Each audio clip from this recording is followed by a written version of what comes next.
Good day, ladies and gentlemen, boys and girls. Welcome to my other YouTube channel. Now that my original YouTube channel, 007, has been, let's say, forcibly retired by YouTube, we're going to continue over here. And we're not going to let it get us down. I'm not going to let it get me down. It's not going to take any time at all to get back all the great subscribers that I had on 007. They'll find me soon enough. So here we are, back with the wisdom of the fourth way. This is part 10. This is a new rhythm of life. In slowing down, you will find healing.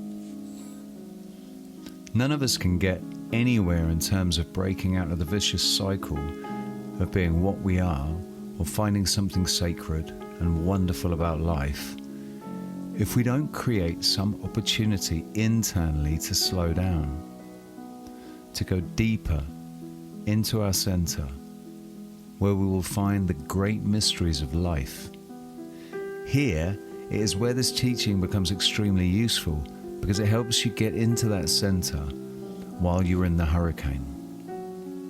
Not just in the quiet meditation at dawn, but in the traffic or at the office. When you carry inner observation with you, you are laying the groundwork for building an inner sanctuary within all circumstances. This ultimately means consciousness of the divine in the midst of the chaos that all of our lives have. To one degree or another, we are all in the same boat, and we all have the same possibility of finding an oasis. We are not meant to be these frazzled, confused, unhappy people.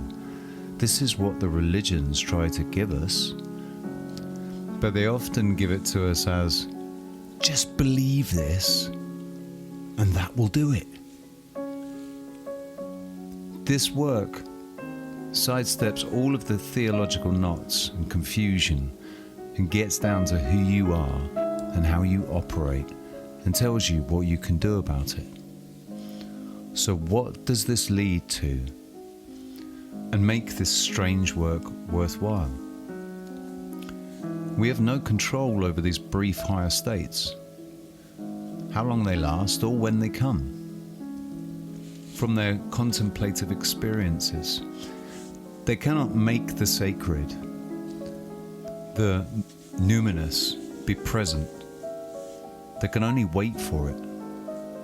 This waiting is a special psychological state which may be easier to do in a monastic cell at a different rhythm. But how do we wait on God? How do we become receptive in our lives to something more? Again, this is what this work is about. If you cannot control the higher state, either when it comes or how long it lasts, what can you do? How can you make it happen? All of this work leads to maximizing the higher states that occur to us more regularly and lasting longer. To do this, we have to set our psychological house in order.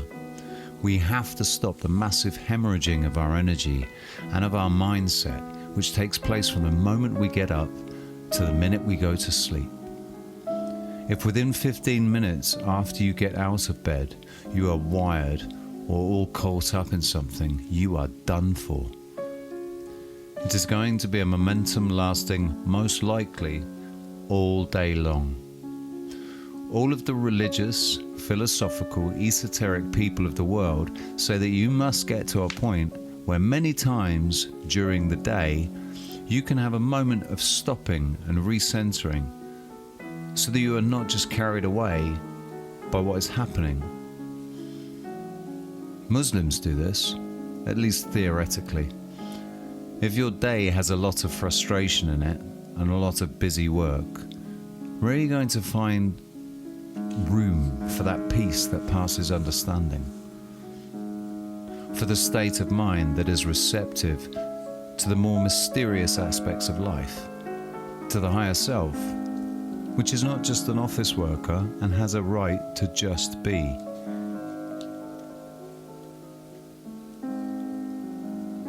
Teachings of Inner Transformation by Rebecca Nottingham. Introduction. Very few people find enough inspiration for the kind of transformation possible for human beings. Somewhat more find a true path to their development, yet still only a few. A very small number actually travel the path and achieve the transformation of consciousness possible for each person. From our ordinary state of consciousness, we can have very little understanding about how to actually go about becoming a better person. Learning how to become self-transcendent requires enlightened instruction. Knowledge and experience can create an understanding which lifts your level of consciousness. It is your existence in that higher level that produces goodness. So there must be the knowledge of how to go about transforming yourself into a good person by raising your level of consciousness.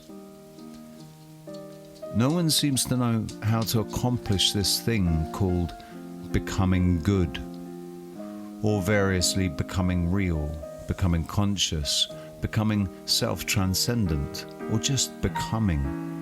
It is a painful but arithmetical truth that although the knowledge and the means are available to everyone at all times, very few find real permanent evolution in the nature of their character or their being.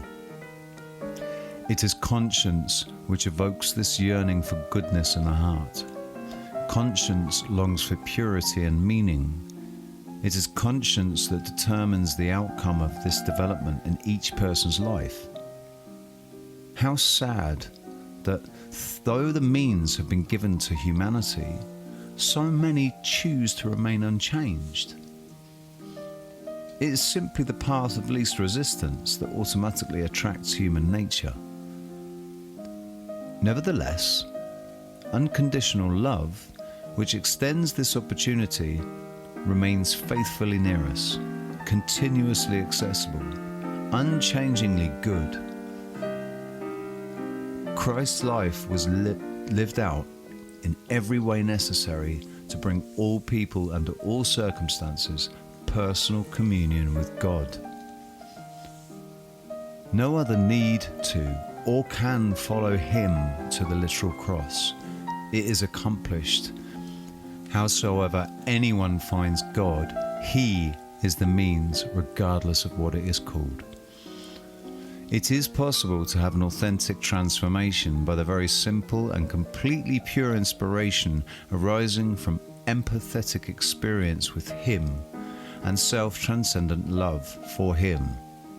It is possible to be completely changed permanently by illumination in the heart and mind, which creates objective understanding.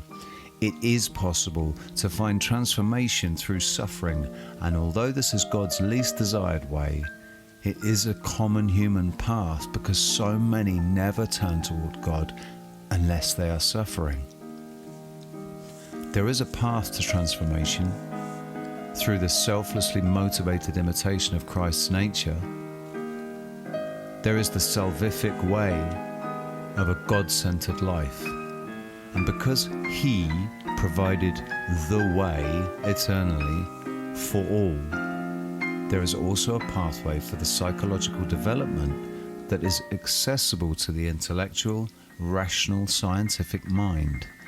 No religious designation required, only conscience. How perfect is his love for each of us. The work is a developmental path for very serious people who cannot find this authentic, permanent change in themselves through academic or inspirational or empathetic or traditional religious means. It is a path of practical psychological instruction intended to purify you, resulting in increased consciousness. It is based on objective truth, and it is the essential esoteric teaching given to the world by Christ, the inner meaning of his teaching. It is uncompromisingly pure, therefore the steep and narrow path where only the most dedicated will persevere. At the heart of all real transformation is the only way. Because it is steep and narrow, it requires attention and effort. These two supply the energy for change, literally. This teaching can be employed by anyone at any time in ordinary daily life. It is an internal psychological activity and depends entirely on your personal efforts, your motives, and a clear understanding of what you are doing and what the aim is. You can supply the first two. Unfortunately, there are few sources that can teach this path correctly or have the right aim. If you are fortunate enough to find such a source, you will be able to verify for yourself the objective truth at the heart of the teaching. That verification will give you the valuation needed to supply the force for your efforts. In essence, your love of God will generate a goodness and love. One of the intractable points in the work is that it is not a passive activity.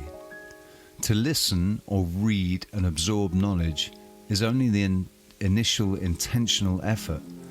After that, each person must make personal efforts applying specific practices and exercises that are aimed at enlightenment. These efforts are most entirely internal and psychological for a very long time. The result of these efforts is authentic selfhood in a state of detachment, which is called non-identification in the work, and purity of heart, which is the essential nature of humility. Doing the work leads to humility, which requires the greatest courage.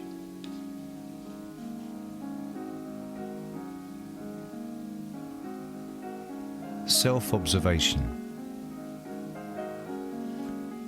Self-observation is the primary psycho-transformational exercise given to us in the work.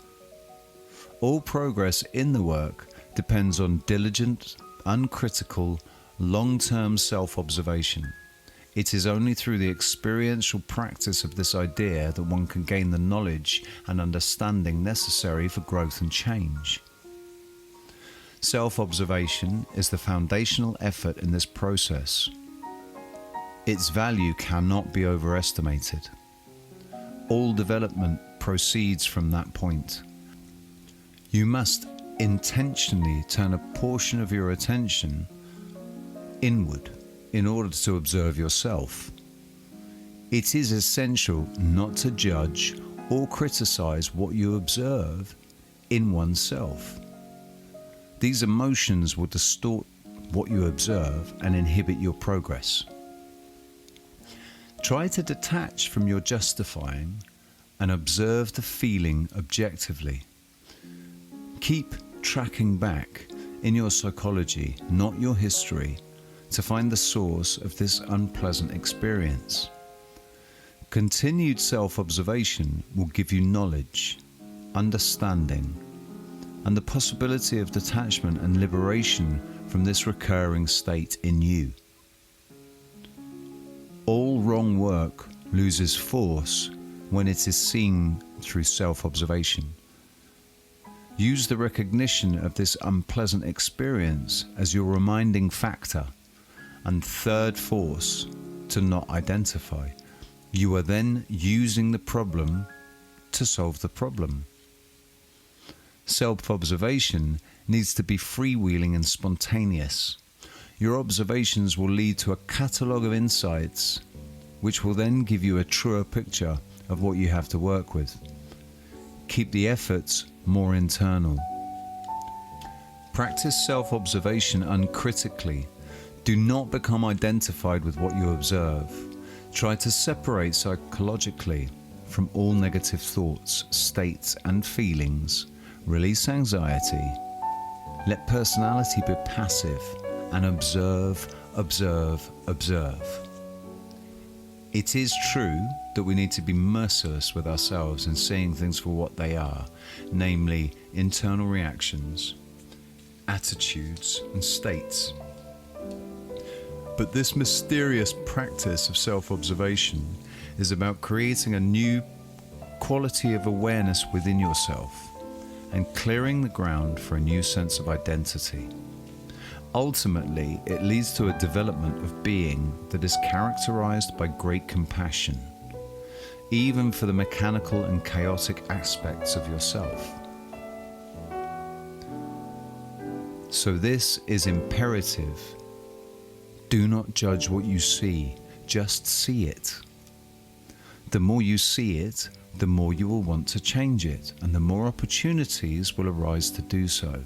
Remember that this is not the way of self-denial, but of understanding.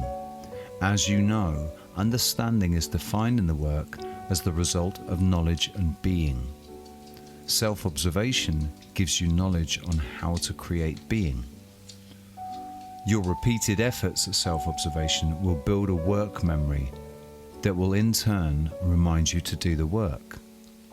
It is possible through self-observation to eventually gain control over your mechanics, to be liberated from the unnecessary suffering, to find authentic personality, to be able to be intentional in your actions and form a body of work eyes that have a permanent work perspective in you.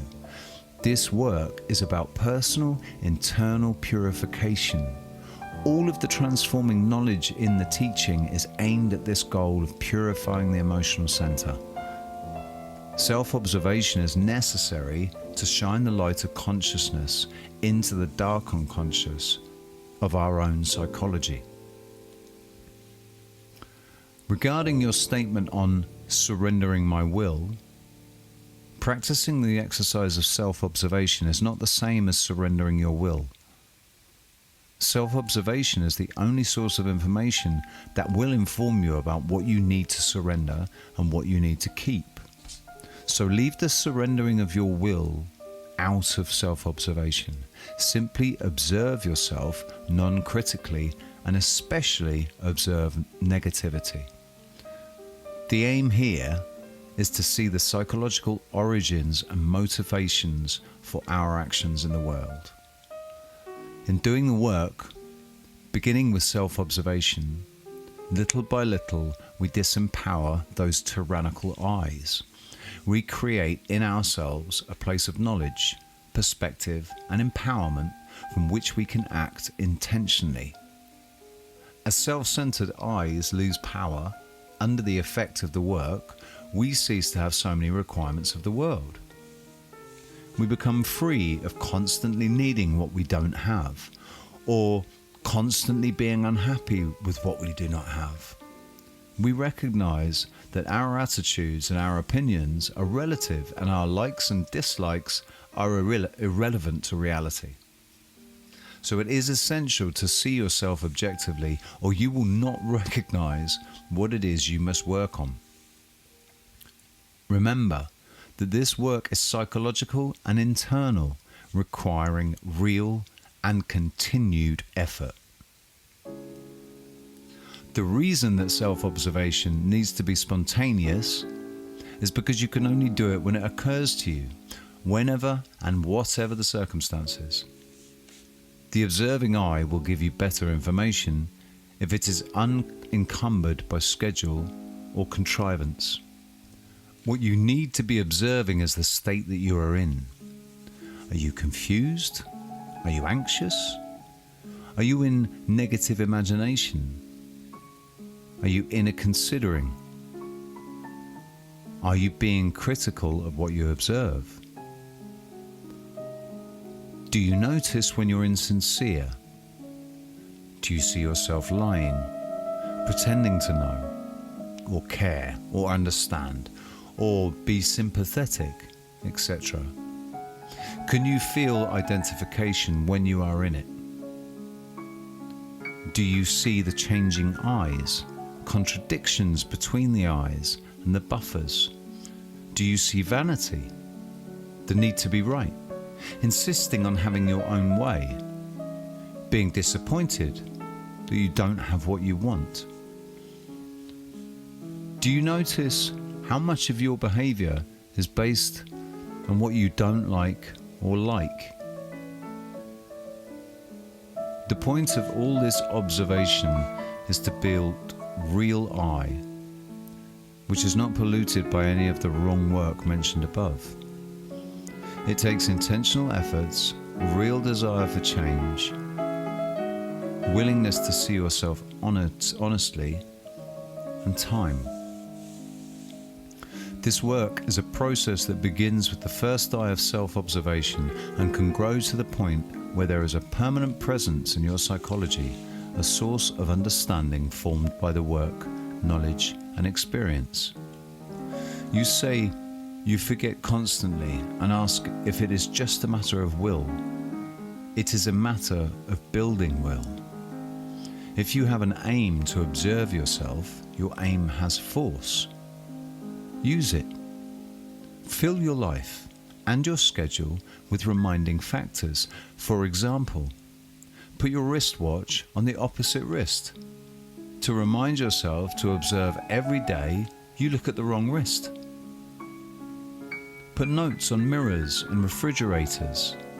Change patterns of activities to knock you out of your habitual routines as reminders to observe yourself. Purifying the emotional center, cleansing the cup, is the purpose of the work and its results. This is achieved by diligent, humble efforts to see and detach from what is false, negative, and selfish in ourselves. Negative and judgmental attitudes will distort seeing and keep you from the objective reality available only in non-identification. In practicing self-observation, self-loathing is difficult to avoid. Being a negative emotion, it is necessary to avoid this in order to grow in the work properly. To understand critically is so important in this process because it is through detachment, non-identification, that we are liberated. It is a waste of energy and wrong work of the emotional center to loathe what is only the manifestations of acquired personality. Everyone comes into the work with their personality in full force. It is the conditions sleeping humanity lives in. The work of self-observation, which is foundational in the process, requires intentional effort. Included in this intentionality is the practice of being uncritical about what you observe. If your observing eye responds with hating what it sees, then that is where you will be stuck, in a constant war between the observer and the observed. The whole point of self-observation is to give an objective view of what you are really like. Without objectivity, you are not going to see anything. Keep observing eye passive. The effort is part of making the effort to observe. A new self is born with observing eye.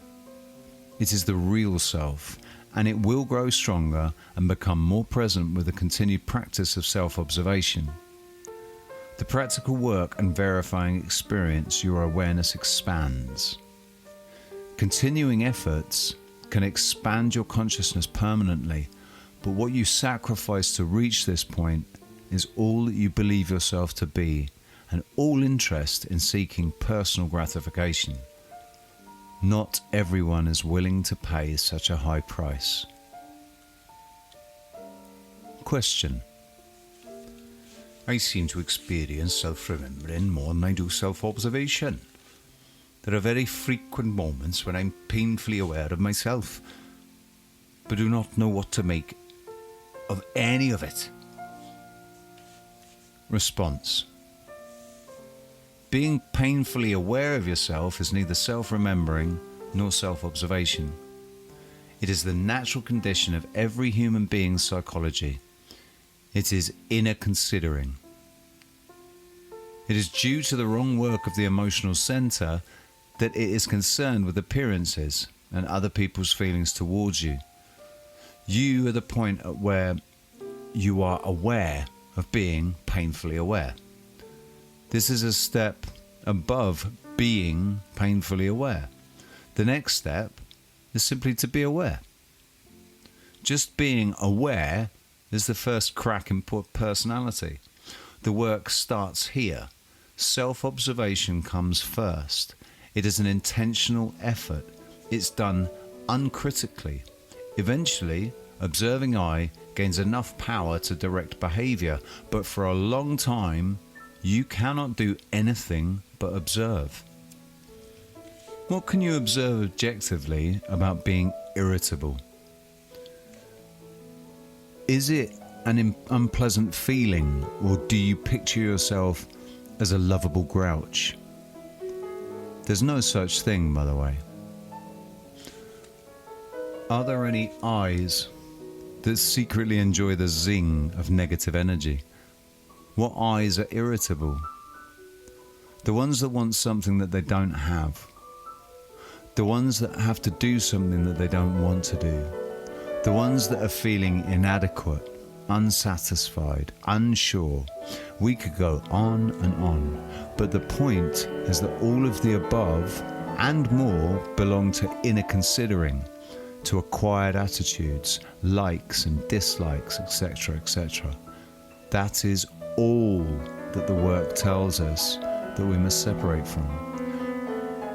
Knowing this can give you the force to become detached, and in that state of non-identification, see clearly what intentional right action is. Then you lose all motivations and justifications for being irritable. So how do you know if you're observing yourself through a filter of false personality? If observing I is objective, non-identified, then false personality cannot be present. One must work at this also, making observing I not react with the identification. This is difficult work as well, but it leads to liberation, to that escape from the prison of sleep that we seek. Ouspensky was right about needing help. We need the help of knowing a way out, and the help of someone who knows also that way from experience and can assist you through the difficulties and help you avoid the traps. Someone who really knows the way can help you to verify for yourself the ideas of the work and the transformative power. To be absolutely sure that your work is progressing in the proper direction is easy. Follow goodness. Seek to act with unself-interested intentionality.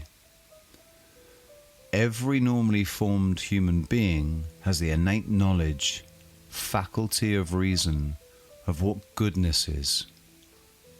The truth in it resounds in your soul with recognition. The process of self-observation requires intentional, repeated efforts over a long period of time, and it is often genuinely painful work. We learn that we spend most of our time in some kind of negative state, and from an objective point of view, we see that the unnecessary suffering from it, the wrong work of it, the interference of it, and the loss of energy that it costs us. These ideas are strong motivations for change. We see our own automatic behavior, which may shock and humiliate us, and we are helpless to do anything about it at first. We recognize that every action is motivated by self-interest. We see in ourselves lying, justifying, manipulating, attention-seeking, competitiveness, vanity, the falsehood of pictures we have about ourselves, the multiplicity of acquired personality, even the corruption of merit, seeking in our good works. When the light of self-observation begins to reveal our inner states and psychological condition, the observing eye is too weak to change anything it observes. However, repeated observations steal power from identifying with our mechanics, help us to separate from them and form a stronger observing eye, which eventually does have the power to affect change. This is a process of purification which removes the obstacles that cut us off from the state of self-remembering. The goal is the formation of a permanent real I, which is the manifestation of the state of self-remembering. Self-observation, founded on divided attention, creates the link between self-remembering and the development of real I. It is only natural in the developmental process of the work that in the beginning the power of your personality is much stronger than your will or ability to remain conscious or internally aware. At first, when you try to practice self-observation, you can only get glimpses of the external reality and the internal reality at the same time. You may find it helpful to reflect upon any effort of self-observation after the fact, picturing it from an objective, external point of view where you can see the event, where you are cognizant of your own inner state and not identified with either. These glimpses and reflections form photographs for you. They give you information that you can verify through further observation. The attention that is directed toward your psychology becomes observing eye. Observing eye grows with every photograph and every verification of work knowledge. Eventually, observing eye has the will to remain conscious. I must point out that self-observation is a specific psychological exercise that is unique to the work. It is not practice of the present moment or paying attention to anything other than your own psychological process and states. What you are seeing when you experience yourself as simply a bundle of tape recordings and reactions responding from these is false personality. It is relevant because it makes up your present reality. You do have a true self, which doing the work will lead you to discover. The process of discovery begins with the relentless practice of self-observation. It is imperative that one is uncritical of what is observed. You are not only programs and mechanics. There is something in you that is authentic, unique beyond all of those things. That real I and true self begins to gain strength or surface with the first observation of false personality. You already know that there is something in you that isn't mechanical. The I that knows this is the I of self-observation. That I is the beginning of who you are, the real I. Once you have observed in yourself and verified that sleep and mechanicalness and false personality exist, not only in you, but also in everyone else, it becomes easier to forgive because you understand the nature and the power of sleep. This helps to reinforce real I, which will then give you more power to forgive and understand.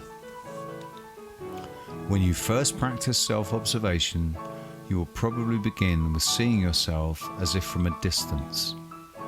In other words, you will see yourself constantly touching your hair, or shoving your fists deep into your pockets, or flirting, or not looking someone in the eye, or posturing in any of the different ways we all do. Or you may first notice that a particular state is always created by the same and repeated circumstances.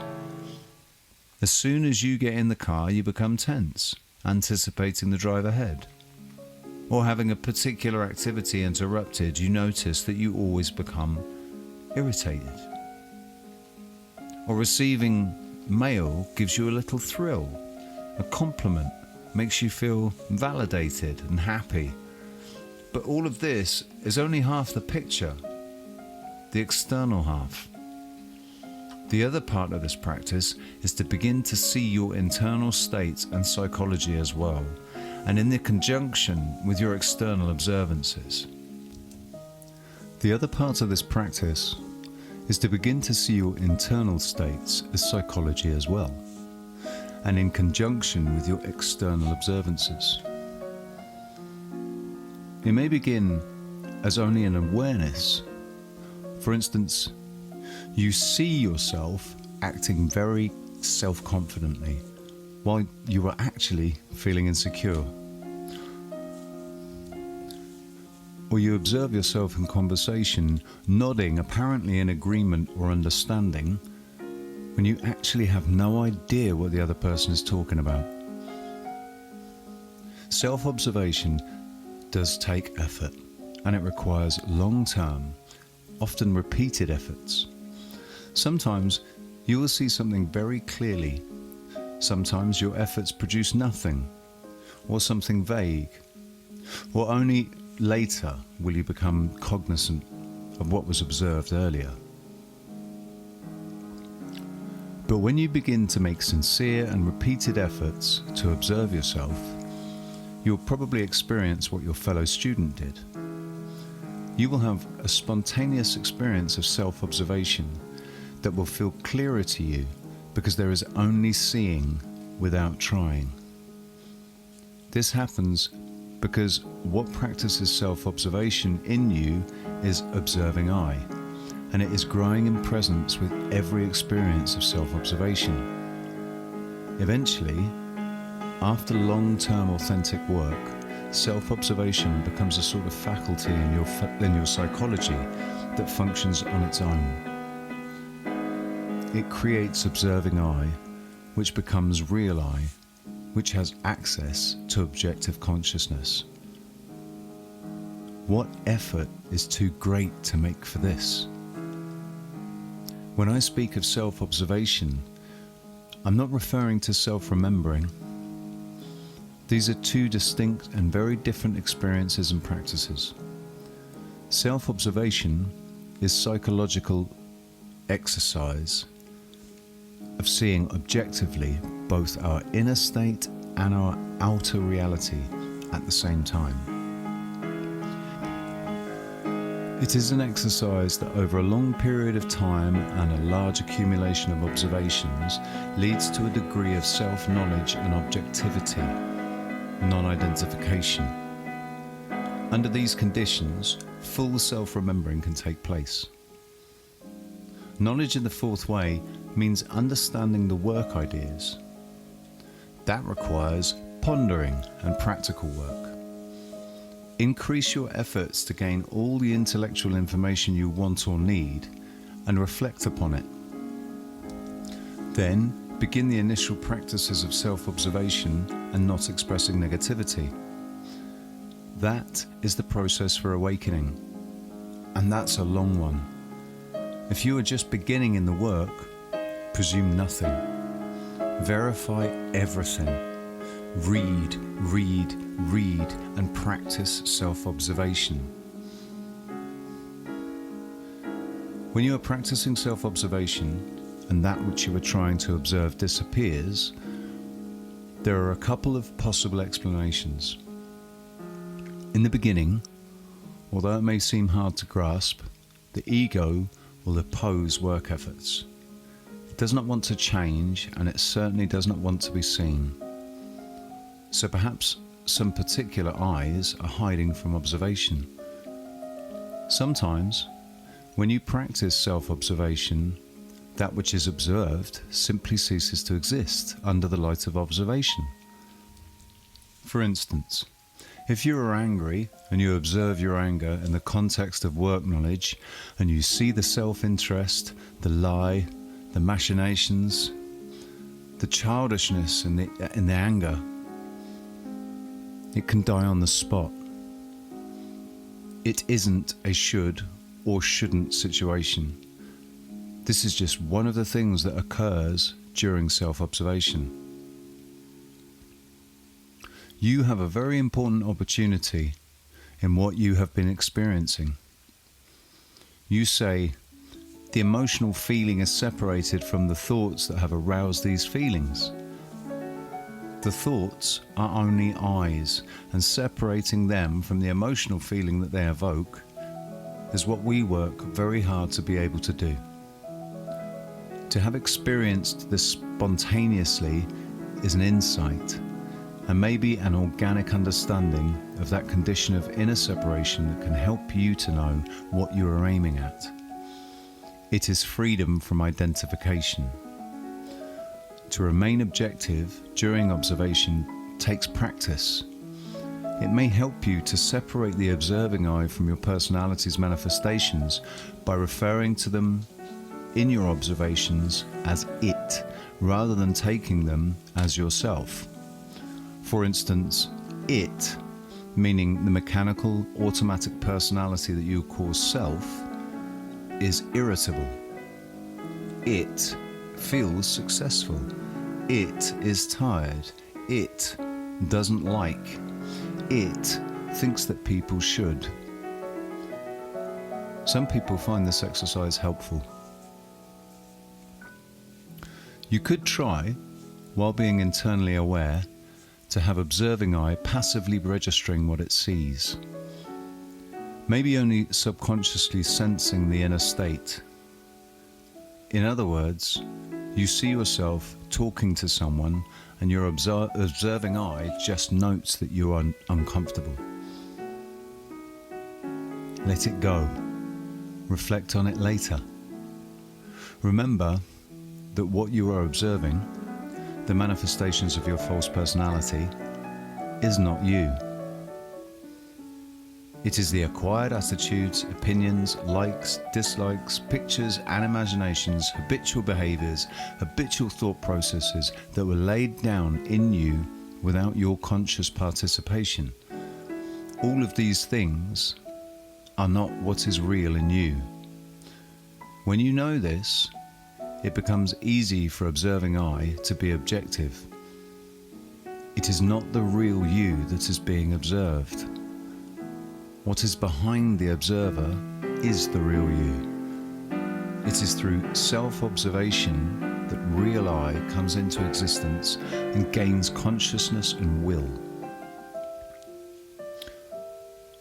So you begin by observing passively, externally and internally, and you begin to see the contradictions between external behavior and internal states, and notice that the internal state is always some variation of self-interest, the need to be noticed, appreciated, treated well, the desire to be understood, to possess abilities that others value, the need to be right, the feeling of embarrassment and insecurity when these needs and desires aren't met, the bragging and preening of vanity, the insincere salaciousness of flirting, lying overtly and lying covertly, by pretending to be interested, pretending to know when you don't, pretending to care when you don't, pretending to listen when in reality your mind is on something else entirely.